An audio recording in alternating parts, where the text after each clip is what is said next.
জেলা প্রশাসনের সঙ্গে মিটিং করলাম দুপুরবেলা প্রথমে। তারপরে ডিএম সাহেবের সঙ্গে দেখা হলো, তারপর কথা হয়েছে। আমি নিশ্চিত যে এবারে মাধ্যমিক পরীক্ষা ভালোভাবে এই জেলাতে হবে গত বছরের ন্যায়। এবং এবছর আমরা যে ব্যবস্থাগুলো নিয়েছি সেগুলো নিয়ে আমরা আলোচনা করলাম টিচারদের সঙ্গে,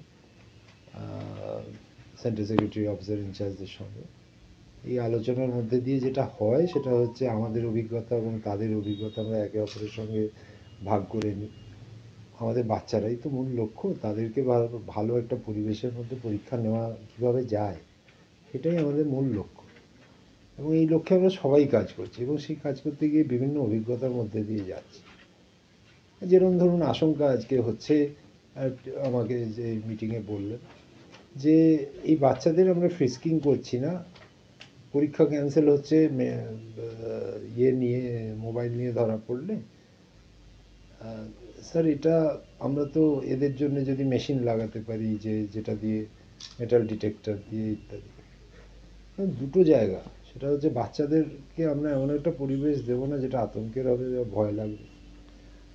আবার ওদের মধ্যে এই চেতনাটাও আসা দরকার, তাদের গার্জিয়ানদের মধ্যে এই চেতনাটাও আসা দরকার যে পরীক্ষা দিতে আসা মানে মোবাইল বা গেজেট নিয়ে আসা নয়, নর্মাল উপায়ে পরীক্ষা দেওয়া এবং পরীক্ষা দিয়ে কাজ করা। তো এই দুটোকেই সামঞ্জস্য রেখে কাজ করতে হয় আমাদের। তো এইটা বলতে হয় এবং এটা জানানো বলা এগুলো আমাদের দরকার।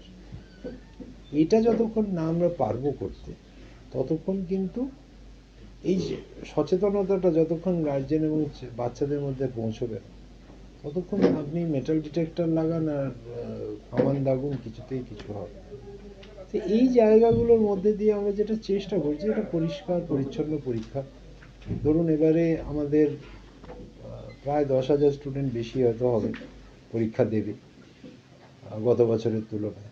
দ্বিতীয়ত টেস্ট পেপার ধরুন আমরা এবারে ডিসেম্বরের মাঝামাঝি বিতরণ করব ডাইরেক্টলি স্কুল, যেটা এতদিন ডিআই সাহেবদের অফিসের মাধ্যমে হতো, এবার আমরা ডাইরেক্টলি স্কুলগুলোকে পৌঁছে দেবো ওই রেজিস্ট্রেশনের ক্যাম্পের সঙ্গে। তো বাচ্চারা আগে পেয়ে যাবে।